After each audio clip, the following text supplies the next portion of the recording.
Revanth Reddy chess ఆట ఆడుతూ ఉన్నాడు, చదరంగం గేమ్ ఆడుతూ ఉన్నాడు. రాజగోపాల్ రెడ్డితో కానీ వెంకటరెడ్డితో కానీ కాంగ్రెస్ పార్టీకి సంబంధించిన ఎమ్మెల్యేలు కానీ వాళ్ళందరితోటి ఒక రేంజ్లో ఆట ఆడుకుంటుండు. చాలా వరకు నీట్గా పద్ధతిగా తెలివితోటి గిట్లా రాజకీయాలను తారుమారు మార్చి రాజకీయాల్లో ఎవరిని ఎక్కడ దొక్కాలి, ఎవరిని ఎవరితోటి కౌంటర్ ఇప్పియాలి అనేది రేవంత్ రెడ్డి బాగా నేర్చుకున్నాడు. ఆయన కూడా రాజకీయాలు బ్రహ్మాండంగా నేర్చుకున్నాడు. అందులోనూ ఇప్పుడు రాజగోపాల్ రెడ్డి గారు ఎంట్రీ అవుతారు. అదొకసారి చూడురిగా.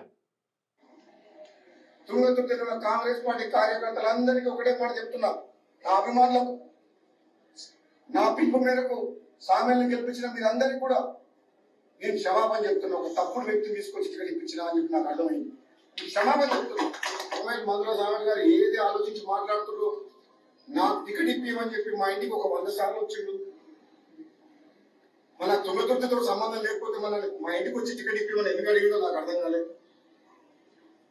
అక్కడ చాలా మంది టికెట్ కోసం పోటీ పడ్డారు తుంగతుర్తిలో. కానీ మందుల సామెల్ గారికి నేను మాట ఇచ్చిన, నేను తప్పకుండా నేను అసెంబ్లీలోకి తీసుకెళ్తా, నువ్వు అసెంబ్లీలో అడుగు పెడుతున్నావు నీకు మాట ఇచ్చిన. నేను తిరుపతిలో ఉన్నప్పుడు ఫోన్ చేస్తే ఆయన ఫోన్ చేసి ఇదే మాట చెప్తున్నా, నీకు మాట ఇస్తున్నా దేవుని సమక్షంలో వాళ్ళు అసెంబ్లీలో అడుగు పెట్టమని చేసింది. మాట ఇచ్చినట్టు నేను కాంగ్రెస్ పార్టీలో చేరినప్పుడు నేను అడిగిన 2 టికెట్లు బాన్స్వాడలో ఏనుగు రవీంద్ర రెడ్డి గారికి, తుంగతుర్తిలో మందుల సామెల్ గారికి, ఈ 2 టికెట్లు కూడా నేనే అధిష్టానంతో మాట్లాడి నా టికెట్తో పాటు వాళ్ళ టికెట్ తీసుకొచ్చింది. అదే కాకుండా ప్రచారం కూడా వ్యక్తిగతంగా ఈ మునుగోడు ఎమ్మెల్యేగా వండుకుంటూ నగరికల్లు, తుంగతుర్తి, భువనగిరి, ఆలేరు, సూర్యాపేట ఈ నియోజకవర్గాల్లో నాకున్న తక్కువ సమయంలో కూడా వాళ్ళ గెలుపు కోసం ప్రచారం చేసి వాళ్ళందరినీ కూడా గెలిపించింది. మొదటి నుంచి కాంగ్రెస్ పార్టీ నమ్ముకున్న కార్యకర్తలకు అన్యాయం జరగవచ్చు అని చెప్పి గాంధీ భవన్ సాక్షిగా చెప్పినా, మళ్ళా ఇప్పుడు చెప్తున్నా, తుంగతుర్తి నగరికల కాదు రాష్ట్రం మొత్తంలో తెలంగాణలో ఉన్న కాంగ్రెస్ పార్టీ కార్యకర్తలను కాపాడుకోవాల్సిన బాధ్యత నాలాంటి వ్యక్తి మీద ఉన్నది. ఈ ఆయారాం గయారాంలకు భయపడేది లేదు. నిజమైన కాంగ్రెస్ పార్టీ కార్యకర్తలను కాపాడుకోవాల్సిన బాధ్యత పిసిసి ప్రెసిడెంట్ మహేష్ కుమార్ గౌడ్ మీద, AICC incharge general secretary Meenakshi Natarajan గారి మీద, రాష్ట్ర కాంగ్రెస్ నాయకుల మీద, మాలాంటి వ్యక్తుల మీద, అధిష్టానం మీద ఉన్నది. చూసారా? రేవంత్ రెడ్డి లెక్కే చేయాల, రేవంత్ రెడ్డి పేరే తీయాల, రేవంత్ రెడ్డి లెక్కలే చేయాల. పాముకు పాలు పోసి కాటించుకోవడం అంటే ఇదేనేమో. టికెట్ ఇప్పేమని 70 సార్లు తిరుగుతున్నాడు, టికెట్ ఇచ్చిండట.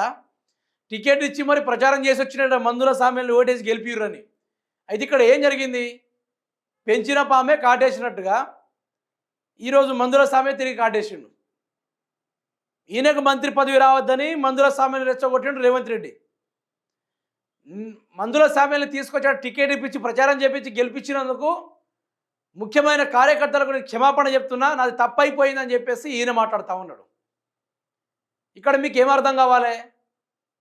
దీన్నే అంతర్యుద్ధం అంటారు, లోపల కుమ్ములాట. ఇది ఎవరు పెడుతున్నారు? రేవంత్ రెడ్డి.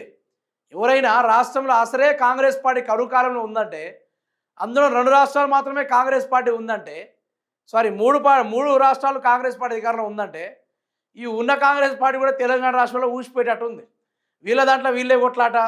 ఏం కొట్లాట? వీళ్ళై వాటాల కాడ లొల్లి, కుర్చీల కాడ లొల్లి, నాకు ప్రోటోకాల్ ఇవ్వకుండా నువ్వు కూర్చున్నావని లొల్లి, నా కారులో కూర్చోవాల్సింది వాడి కారులో ఎందుకు పోతున్నాను లొల్లి, వాడి సెక్యూరిటీ నన్నెందుకు దోషినని లొల్లి, నేను రిబ్బన్ కట్ చేయాల్సింది వాడెందుకు కట్ చేసినని లొల్లి. ఇదే లొల్లి జరుగుతూ ఉంది. వేరే లొల్లి ఏమైనా ఉందా ఇందులో?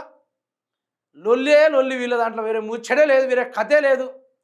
ఘోరమైన పరిస్థితి ఇప్పుడు వీళ్ళది. తినడానికి ఠికానం లేకుండా అయిపోయింది కథ. అటు లొల్లే ఇటు లొల్లే. కాంగ్రెస్ పార్టీ వాళ్ళ కథ ఒకసారి పేపర్లు కూడా మనం చూసుకునే ప్రయత్నం చేద్దాం. ఎంత ఘోరంగా కొట్టుకుంటారు అంటే చిన్నపిల్లలకన్నా అభిమానం అయిపోయారు. మందుల సామెలు అయితే నిజంగా లేదు, ఎప్పుడు అనుకోలే మందుల సామెలు ఇంత ఫైర్ బ్రాండ్ ఉంటాడని. మొన్నటి దాకా మాట్లాడిన మనిషి ఈరోజు ఎగిరెగిరి పడుతుందంటే ఆశావాసి కాదు. ఇక చూసుకుందాం.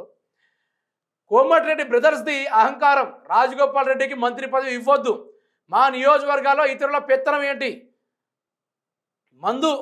ముందు నీ మునుగోడు నియోజకవర్గాన్ని చూసుకో. ఎమ్మెల్యే మందుల సామెల్కు టికెట్ ఇప్పించి తప్పు చేశా, తప్పుడు వ్యక్తిని గెలిపించి పొరపాటు చేశా, కాంగ్రెస్ కార్యకర్తలకు క్షమాపణలు చెప్తున్నా, ఎంతోమంది పోటీ పడినా మాట ఇచ్చి టికెట్ ఇప్పించిన ఎమ్మెల్యే కోమటిరెడ్డి రాజగోపాల్ రెడ్డి ఆయన బాధ ఆయనది, ఈయన బాధ ఈయనది. ఈయనేమంటాడు, నాకు తెలిసి ఈయన వెనకాల మాత్రం కంప్లీట్గా అది రేవంత్ రెడ్డి హస్తమే ఉంది. చిన్న హస్తం లేదు, ఇంత పెద్ద హస్తం ఉంది ఆ మందుల స్వామి వెనకాల. లేకుంటే పర్టికులర్గా రాజగోపాల్ రెడ్డిని ఎందుకు ఎదురుస్తాడు? రాజగోపాల్ రెడ్డి కదా టికెట్ ఇప్పించింది, రాజగోపాల్ రెడ్డి కదా దగ్గరుండి గెలిపించింది. మరి ఆయన మీదనే తిరగబడి వీళ్ళ వెనకాల behind the Revanth Reddy hand అనేది ఉంది ఒకటి.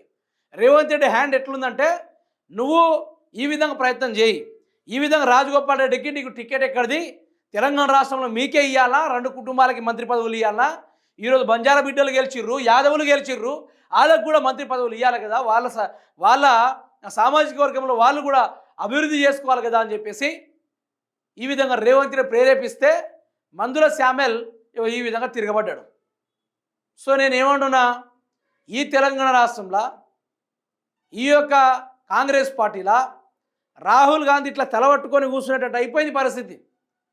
ఎవరిని అడిగినా కూడా కథ సీన్ వేరుంటుంది, ఎవరు మాట్లాడినా కూడా ఆట కథ వేరుంటుంది. అందుకని నేను ఏమంటున్నా అంటే, ఈ తెలంగాణ ఇక్కడైనా మారాలా, తెలంగాణ ప్రభుత్వం ఇక్కడైనా మారాలా, ఈ తెలుగు జాతి వెలుగు జాతి ఇక్కడైనా మారాలా. సో నేను ప్రధానంగా చెప్పేది ఒకటే, రాష్ట్రం బాగుపడాలి, రాష్ట్రం ముందుకు సాగాలి. ఇకనైనా ఈ చేసే ప్రయత్నాలు ఇకనైనా మానుకోవాలి, అడ్డగోలు ప్రయత్నాలు చేయొద్దు. కాంగ్రెస్ పార్టీకి మాత్రం భవిష్యత్తు లేదు, ఇది మాత్రం తథ్యం.